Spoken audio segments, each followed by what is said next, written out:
여러분,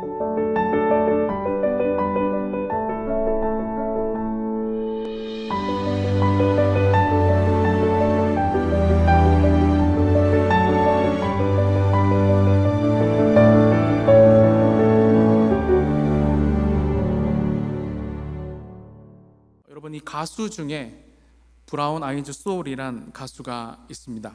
2003년에 데뷔해서 많은 곡들을 냈는데요. 우리가 잘 아는 정말 사랑했을까, Nothing Better, 그대의 밤, 나의 아침, 이런 등등의 노래를 만들었습니다.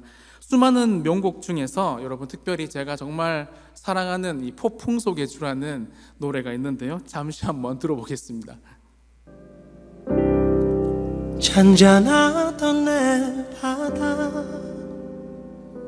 거센 바람 불어와 지친 내 몸을 흔드네.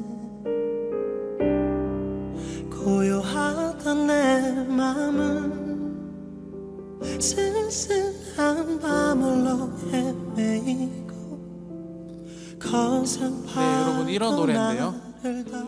저작권 때문에 다 들을 수는 없습니다. 가사가 진짜 좋죠, 여러분. 잔잔하던 내 바다, 거센 바람 불어와 지친 내 몸을 흔드네. 고요하던 내 맘은 쓸쓸한 밤 홀로 헤매이고 거센 파도 나를 덮쳐도 오직 주만 바라봅니다 라는 거의 성경책과 같은 노래입니다.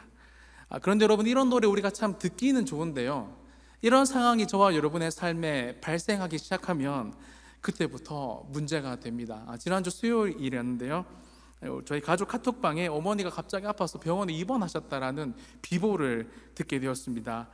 수요일 저녁 예배를 마치고 제가 고향이 대구인데요, 대구로 밤늦게 내려갔습니다. 너무 밤늦어서 면회가 안 됐기에 그 다음날 아침 일찍 어머니를 이제 가서 병원에서 보니까 잔잔하던 제 마음의 바다에 거센 바람이 불기 시작했습니다. 이 링거를 꼽았던 왼쪽 팔에 어떻게 치료했는지 모르겠지만 벌써 붕대에 피가 잔뜩 고여 있었고, 어머니가 CT 촬영하려면 조영제를 먹잖아요. 조영제를 넣기 위해서 먹거나 여기 또 꼽는데요, 이 링거로 어머니 손에 혈관을 찾는데 그 굵은 바늘로 6번, 7번을 똑같은 혈관에 꽂아 다 뺐다가 하는 거예요. 와, 진짜 화가 머리 끝까지 치밀어 올랐습니다. 간호사님, 지금 뭐 하는 거예요? 지금 장난해요? 당신 엄마면 그렇게 하겠어요? 라고 말하고 싶었지만 성도일 수도 있었고, 아니면 미래의 성도일 수도 있는 분이었기 때문에, 그리고 20대 이 젊은 나이에 노안이 왔구나 이렇게 생각하면서 넘겼습니다. 저희 어머니 되게 착하시거든요. 그 와중에서도 간호사에게 주사 잘 놓는 간호사 없어요, 이렇게 본인의 고통을 참고 예의 있게 말씀하시는 어머니가, 그런 어머니의 모습을 볼 때 화가 더 치밀어 올랐습니다. 사랑하는 여러분, 이처럼 우리가 신앙생활을, 특별히 인생을 살다 보면 정말 뜻밖의 일로 인해서 잔잔하던 내 인생에, 특별히 내 마음의 바다에 거센 바람이 불고 하루하루 살기도 너무나 벅찬데 우리의 지친 몸을 정말 여러분 뒤흔들 때가 종종 발생한다는 겁니다. 오늘 본문의 22절도 보시면 이렇게 시작합니다. 여러분, 하루는 공동번역 성경에 보니까요, 어느 날이라고 재해석하더라고요. 그렇습니다. 여러분, 오늘은 어제 죽어가니까 그토록 살고 싶어 하던 내일이기도 하고, 오늘을 살면서 내일을 걱정하던 이가 지내는 시간이기도 합니다. 하지만 여러분, 모두 각자에게 다르게 다가오는 하루, 이 오늘이란 시간에 하나님은 저와 여러분 각자에게 특별히 지금 또 여전히 살아서 일하고 계시다는 사실 꼭 기억하셨으면 좋겠습니다. 그런데 여러분, 지금 예수님은 이렇게 의미 있는 하루에 도무지 이해할 수 없는 행동을 계속하고 계십니다. 여러분, 23절 말씀 읽었지만 같이 한번 읽어볼게요. 행선할 때에 예수께서 잠이 드셨더니 마침 광풍이 호수로 내리침에 배에 물이 가득하게 되어 위태한지라. 우리가 잘 알고 있는 것처럼 얼마 지나면 여러분, 예수님은 제자들 곁을 떠나게 됩니다. 그런데 예수님은 이렇게 귀한 시간에 지금 여러분 이 잠을 자고 계세요. 그렇습니다. 여러분, 예수님 또 이 신성 100%이시지만 인성도 100%라서 우리 목사님들도 신방을 하루에 10권씩 하고 들어오시면 너무 잠이 많이 오는 것처럼 너무나 많이 피곤했나 봅니다. 예수님도 너무나 피곤하셔서 여러분 흔들리는 배 안에서 지금 잠을 주무시고 계셨습니다. 하지만 여러분 문제는 이것만이 아니었습니다. 23절 하반절을 다시 보시면요, 마침 광풍이 호수로 내리침에 배에 물이 가득하게 되어 위태하게 되었다라고 말하고 있어요. 예수님이 배에서 자는 건 사실 큰 문제가 아니었죠. 상황이 위태하게 된 것입니다. 특별히 여러분 그때 하필이면 마침이라는 단어를 성경은 쓰면서 갈릴리 호수에 이 광풍이 내려지고 있다라고 기록하고 있어요. 우리가 잘 아는 여러분 갈릴리 호수는 성경의 여러 가지 관점에 따라서 게네사렛, 디베라 호수라고 불리기도 합니다. 남북 길이가 21km, 동서 길이가 11km, 그리고 여러분 이 둘레가 53km 정도나 되는 엄청나게 큰 호수입니다. 깊이도 50m가 여러분 넘는데요, 호수라고 보기에는 정말 바다같이 큰 호수입니다. 이게 여러분 바로 갈릴리 호수 사진인데요, 잠깐 보여주시겠습니까? 네, 진짜 여러분 바다 같은 이런 곳입니다. 그런데 여러분 이 호수는 정말 특이한 호수였습니다. 호수가 해수면보다 209m 정도 낮기 때문에 호수 옆으로 솟는 높은 산에서, 저기 보이는 산에서 거센 바람이 돌풍으로 변해서 이 바다로 내려친다라는 것입니다. 여러분 우리는 이미 잘 알고 있어요. 이 배에 타고 있었던 예수님의 제자들 중에 대다수가 직업이 어부였습니다. 그럼 바다와 친밀한 사람들이었습니다. 바다가 삶의 터전이었다고요. 이 박태환 선수 정도는 안 되지만 분명히 수영 엄청 잘하는 사람들이었을 겁니다. 하지만 이번에 불고 있는 바람과 파도는 그들이 감당할 수 있는 수준의 정도가 아니었습니다. 24절 한번 보세요. 제자들이 나와 깨어 이르되 주여 주여 우리가 죽겠나이다 라고 말하고 있어요. 그래서 그들은 드디어 그분을 깨웁니다. 예수님 좀 일어나 보세요. 도대체 지금 뭐 하시는 거예요? 얼마나 예수님을 깨웠을까? 예수님이 잠에서 깨어나십니다.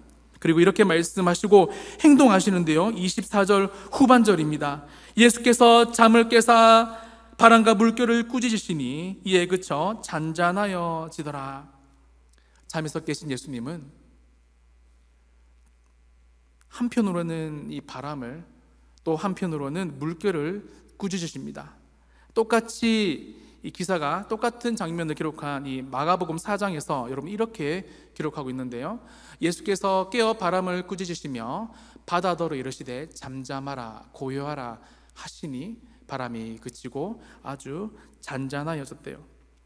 여러분 한번 생각해 봅시다. 인격을 갖춘 한 사람과 다른 사람의 이 관계 속에서 권위가 조금 더 높은 상대가 낮은 상대에게 어떤 말을 하면 그 사람은 그 말을 따르게 됩니다. 왜요? 인격이 있기 때문에 그렇습니다. 비록 나보다 더 권위 있는 사람이 말도 안 되는 이야기를 하지만 그분이 나의 선생님이기에, 부모님이기에, 어른이기에 우리는 따라갈 때가 있습니다. 다시 말해 여러분, 나와 관계를 맺는 사람들, 즉 인격이 있기에 말이 통한다는 것입니다. 하지만 여러분 지금 예수님이 말씀으로 지시하시는 대상은 전혀 인격적인 대상이 아니었습니다. 예수님은 지금 이 예수님의 말귀를 알아듣는 사람, 인격적으로 관계가 있는 사람에게 말씀하셨던 것이 아니라 자연 만물, 이 천지 만물에게, 다시 말하면 무인격체를 향해서 말씀하고 계셨습니다. 그런데도 놀랍게도 인격도 없고 인간적인 관계도 전혀 없는 천지 만물이 잠에서 깬 예수님의 말씀에 귀를 기울이고 순식간에 순종하는 모습을 보게 된다는 것입니다. 여러분 그렇습니다. 무인격체인 바람과 물결도 그것을 말씀으로 지으신 창조주와는 서로 교통할 수 있으며, 심지어 바람과 물결을 책망하심으로써 그 자신이 자연의 움직임까지도 매우 마음대로 임의로 주관할 수 있다는 사실을 지금 예수님은 제자들에게, 오늘날 성경을 읽는 저와 여러분 독자들에게 말씀하고 있는 것입니다. 사랑하는 여러분, 우리 예수님은 인간 사이의 일들 가운데서도 인격이 있는 사람들 사이에서도 여전히 일을 행하십니다. 하지만 바다와 같이 산과 같이 이런 무인격체 자연 만물도 여전히 우리 하나님은 다스리시며 통치하시는 분이심을 저와 여러분 이 시간 다시 한 번 더 믿으시기를 축원드립니다. 그런데 여러분, 이 놀라운 말씀을 하시고 이런 기적적인 상황을 만드신 예수님은 갑자기 또 엉뚱한 행동을 대답을 하시는데요. 여러분 25절 말씀 같이 한번 읽어보겠습니다. 시작. 제자들에게 이르시되 너희 믿음이 어디 있느냐 하시니, 그들이 매일 접하고 가장 편하고 익숙한 삶의 터전인 여러분 바다에서 일어난 일들입니다. 평소 때와 비슷하게 잠깐 불다가 말 것처럼 했는데 이 바람과 파도가 자신들을 집어 삼킬 듯 했죠. 하지만 여러분이 우리가 잘 방금 본 것처럼 이 바람은 광풍, 미친 바람이었고 배에 물이 가득하며 침몰하기 일보 직전이었습니다. 다시 말하면 매우 심각한 위기 상태였다라는 것입니다. 여러분, 그때 제자들은 아마 성경에는 나와 있지 않지만 제가 제자라면요, 며칠 전에 있었던 예수님과의 이런 기적들을 생각해 봤을 겁니다. 예수님께서 시몬의 배에 올라, 여러분 그 장면 아시죠? 깊은 데로 가서 그물을 던져라. 말을 듣고 순종을 했는데 여러분 그 물이 찢어질 만한 그 물고기들이 잡혔어요. 그리고 여러분 또 이런 기적이 있었죠. 나도 남의 수하에 든 사람이요 내 아래도 병사가 있으니 이더러 가라 하면 가고 저더러 오면 오라 한다. 그래서 내 정도로 하나님 친히 오지 마시고 말씀으로만 하면 낫는 것을 제가 믿습니다라고 했던 수많은 기적들을 제자들은 이미 경험하고 있었습니다. 그런데 제자들이 예수님을 이런 상황에서 보면 깨우지 않아도 되는데 워낙 풍랑이 셌기에 여러 가지 상황들이 있었지만 깨우는 것 인지상정이었습니다. 그런데 뜬금없이 예수님은 이렇게 말합니다. 배가 침몰하고 있는데 죽을 것 같은데 너희 믿음이 어디 있느냐? 우리가 살펴보고 있는 여러분 이 풍랑 사건은 공간복음에 똑같이 기록되어 있는 사건인데요, 마태복음 8장에 보시면 이 사건을 보고 믿음이 적은 작은 자들아라고 예수님 말씀하셨고, 마가복음에서는 믿음이 없느냐, 그리고 오늘 우리가 살펴본 누가복음 8장에서는 너희 믿음이 어디 있느냐. 즉 이 지금 예수님이 풍랑 사건 가운데서 말씀하고 싶은 주제 요지가 뭐냐면 믿음에 관한 걸 안 한 겁니다. 믿음이 좋으면 여러분, 그렇다면 심각한 위기를 만날 때 되게 쿨한 척하면서 생존하고 싶은 본능 소리도 못 친다는 겁니까? 그냥 여러분 믿음이 좋으면 좋은 척하면서 우리를 집어삼킬 듯한 파도가 불고 있는데 괜찮아요 예수님 이 정도는, 여러분 이런 척 해야 한다는 겁니까? 성경을 자세히 보시면 예수님께서 너희 믿음이 어디 있느냐라고 제자들에게 질문을 할 수밖에 없었던 이유를 성경은 정확하게 말하고 있습니다. 우리 25절 말씀 같이 읽어보겠습니다. 그들이 두려워하고 놀랍게 여겨 서로 말하되 그가 누구이기에 바람과 물을 명하여 순종하는가 하더라. 제가 새 번역 성경에 보니까 훨씬 더 쉽게 번역되어 있었습니다. 이분이 도대체 누구이기에 바람과 물을 호령하시니 바람과 물조차도 그에게 복종하는가. 그럼 주제는 그겁니다. 그가 누구이기에 바람과 물을 명하여 순종하는가. 다시 말하면 제자들은 예수님이 누구신지 사실 잘 몰랐다라는 것입니다. 제자들은 아직 예수님과 많은 시간을 보내고 있었고 여러 가지 인생의 사건들을 경험했지만 예수님이 정확하게 누구인지 모르고 있었다는 것을 성경은 분명하게 말하고 있다는 것입니다. 좀 더 자세히 말씀드리면 제자들의 영적인 수준은 예수님보다 풍랑을 더 크게 보는 딱 그 정도 수준밖에 안 되었다라는 것이죠. 제가 설교를 준비하면서 갑자기 지난주 목요일 날 일이 생각났습니다. 어머니 면회를 마치고 제가 목요일 밤에 KTX 광명역에 왔는데요, 마음이 진짜 엄청 불편했어요. 제가 효자 코스프레를 하고 있어서 그런지 모르겠지만 늘 전도하시며 교회를 섬기시며, 그럼 제 목사잖아요. 저는 50년 늘 성경 읽었나? 밥 먹기 전에 성경 읽었나? 지겨워서 요즘에 전화 잘 안 받는데요. 늘 그런 말씀을 하셨던 우리 어머니, 그 어머니가 병 때문에 아무런 힘없이 침상에 누워있다는 사실이, 그리고 여러분 더 저의 마음을 불편하게 만들었던 것은 아무것도 할 수 없다는 그 순간에, 진짜 아무것도 할 수 없다는 제 자신이 너무나 한스러웠습니다. 그래서 아마 제 마음속에 폭풍이 불고 있었나 봅니다. 다시 광명역으로 가서요, 기차를 내렸는데요, 아내가 나와 있더라고요. 제 아내는 늘 웃습니다. 저도 참 많이 웃는데요, 더 많이 웃어요.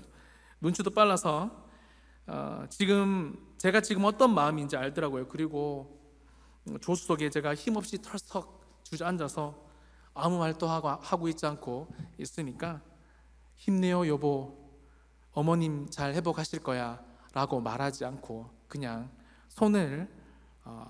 제 손을 이렇게 잡아주었습니다. 저를 사랑하는 아내의 위로를, 그 격려를, 사랑의 힘을 느꼈던 것이죠. 어제 설교를 퇴고하면서 전 참 부끄러웠습니다. 사랑하는 아내가 손을 잡아주면 폭풍우 치는 내 마음이 손만 잡아줘도 잠잠해지는데, 폭풍 속의 주님은 도대체 이민건 목사에게 어떤 분이신가? 폭풍 속의 공포를 느끼며 어찌할 줄을 모르는 제자들이 이 모습이 그냥 뭐 신앙이 저것밖에 없어 이렇게 욕할 모습이 아니라 나의 모습임을 말씀 가운데 발견할 수 있었습니다. 저도 제자들처럼 예수님이 누구시기에, 그분의 크심을 모든 환경도 전능하신 손으로 주장하시는 분임을 어머니의 병상 앞에서 잠시 잊고 있었던 것입니다.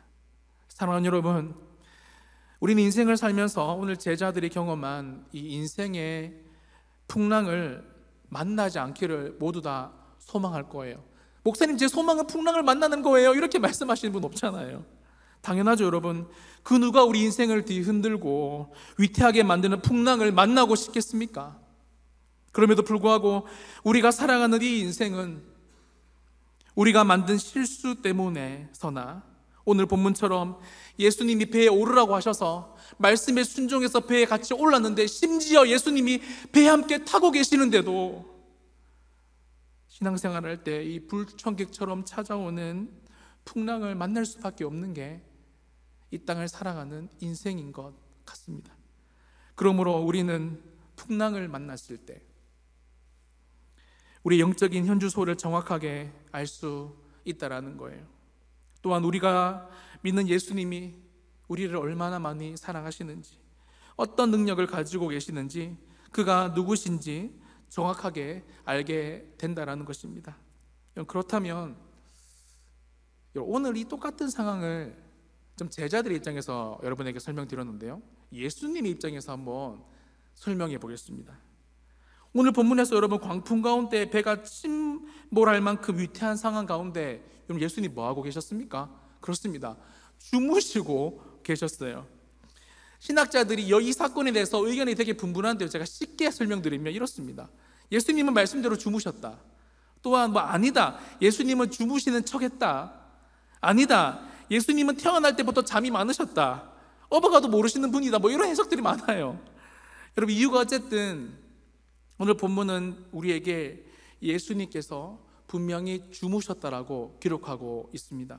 다시 말해 오늘 제자들의 입장에서 보면요, 생명을 위태하게 만들 만큼의 광풍은 요즘 젊은 친구들의 그 단어를 빌리면 팩트였지만, 예수님의 여러분 입장에서 보면 이 광풍은, 제자들이 겪고 있는 이 위태함은 잠을 여러분 주무실 만한 평안한 상황, 예수님께는 통제가 너무나 쉬운 상황이었다는 것을 제가 예수님의 입장에서라면 설명드리고 싶습니다.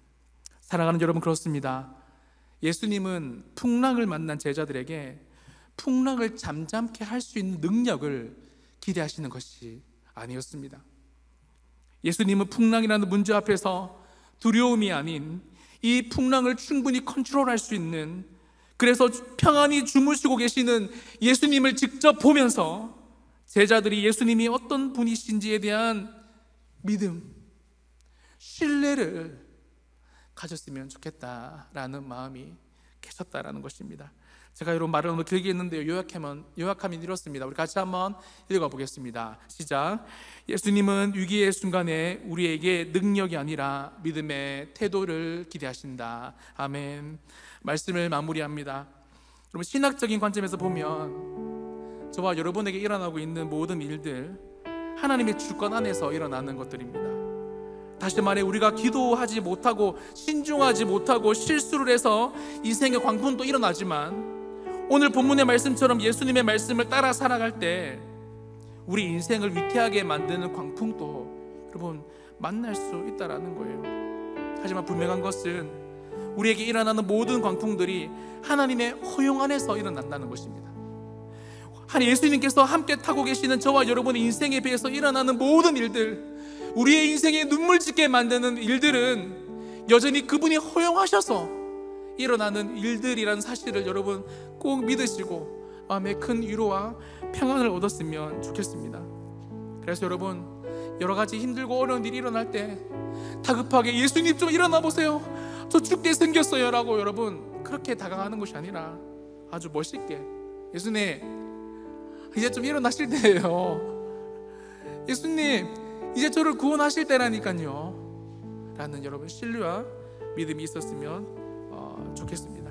제가 어제 설교를 마지막으로 태우고하면서 이 폭풍 속의 주라는 단어가 오늘 제가 설교 제목인데요, 여러분 제가 믿음이 생기니까 폭풍 속의 주가 이렇게 보였습니다.